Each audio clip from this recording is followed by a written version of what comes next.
Hi to Uru, how are you? It was lovely to see you all in Zoom the other day, and it was lovely to see your smiling faces, and it's all and happy in your bubble. This is Mr. Ted, and we have a little story corner for you all today. And I thought we'd start with Grandma McGarvey Goes to Sea.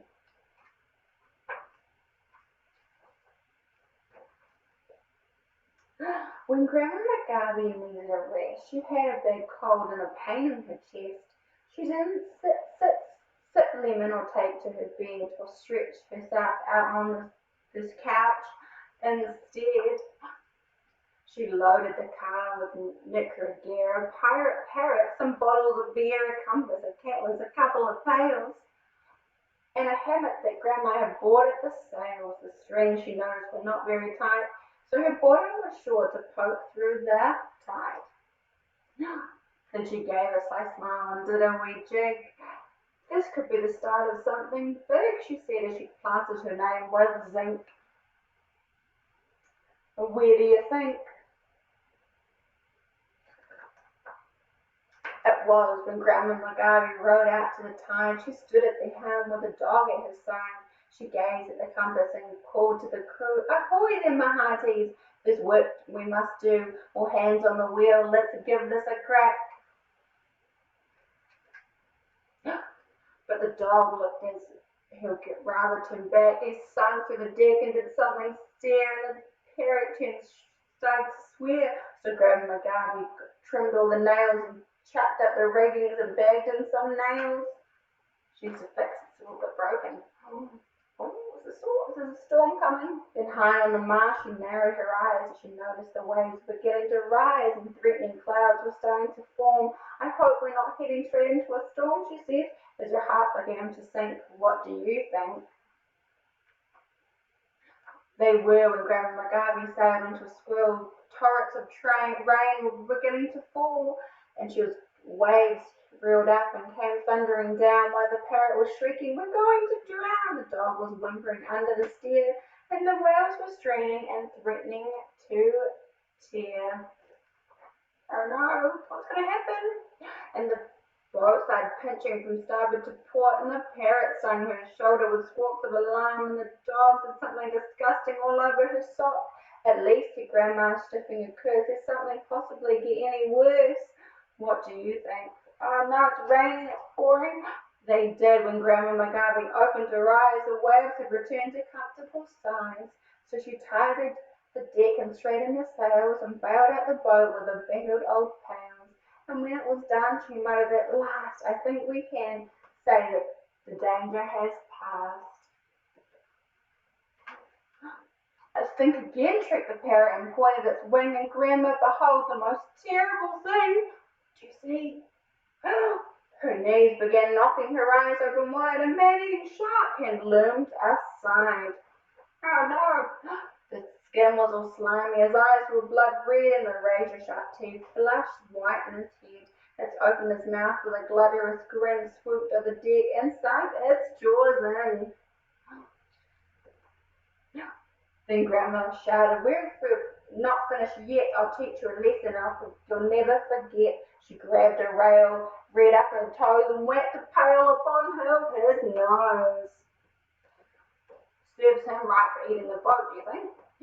And before the shark could get itself free, Grandma McGarvey went down on one knee, and with the hammock right around its tight and the bottom stuck through the top and its tight. Then Grandma McGarvey said with a smile, "That should shut you up for a while. What do you think?" "It's trapped in the net."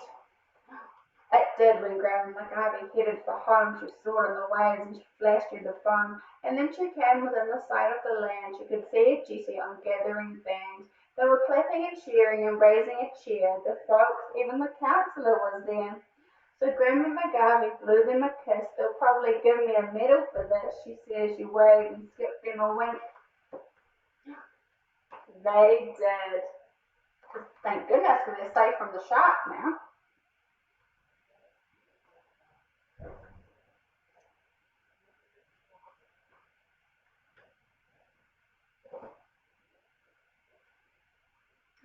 Should we run more story? Whose house? Whose house? Whose house is this with a cozy thatch, who left a door upon its latch, who ate the porridge and broke the bread and slept in the bed of the littlest bear? There's 1, 2, 3. Who goes snakes into their house? Can you see Goldilocks? There's a broken chair and she's sleeping in his bed. Out of the dark woods and come to the narrow pane. Whose house is this? She tucked out of the woods. It's not Red Riding Hood's. Who says with a wicked grin, you must open the door and walk right in. Oh, there's a granny's house with the wolves in the house. Goodness. Down the narrow path and through the leafy wood. Whose house is this, so strong and solid?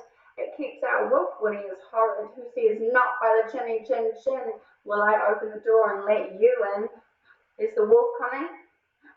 That reminds me of that. 3 little pigs. There's one making dinner, one's a bed and one's on the shower. Along the winding lane and over the wooden pile. Whose house is this, so trim and neat? Who lives here with a great big feet? Who's hairy, scary, and very tough, but can be frightened by the billy goat's brat? Who lives under the bridge? I see the troll, you're right. Reading the newspaper over the wickety stile and across the rickety bridge. Whose house is this, so grand and tall? Those ugly sisters are off to the ball. Who's left behind to scrub the floors, wash the dishes, and do the chores? That reminds me of Cinderella. Look, she's doing the chores, and the 2 stepsisters are getting ready for the ball. Cross the rickety bridge through the town and to the royal hall. Whose place is this with its towers and flags? Who's a fine lady no longer in rags? Who are the guests having fun at the ball? Look inside and you'll see them all. You'll see what's in there. This is my castle. I see the 1, 2, 3 little pigs. I see Cinderella. And I see the wolf and the troll. They're all at the ball. It'd be lovely to see you all at 2, guys. Bye.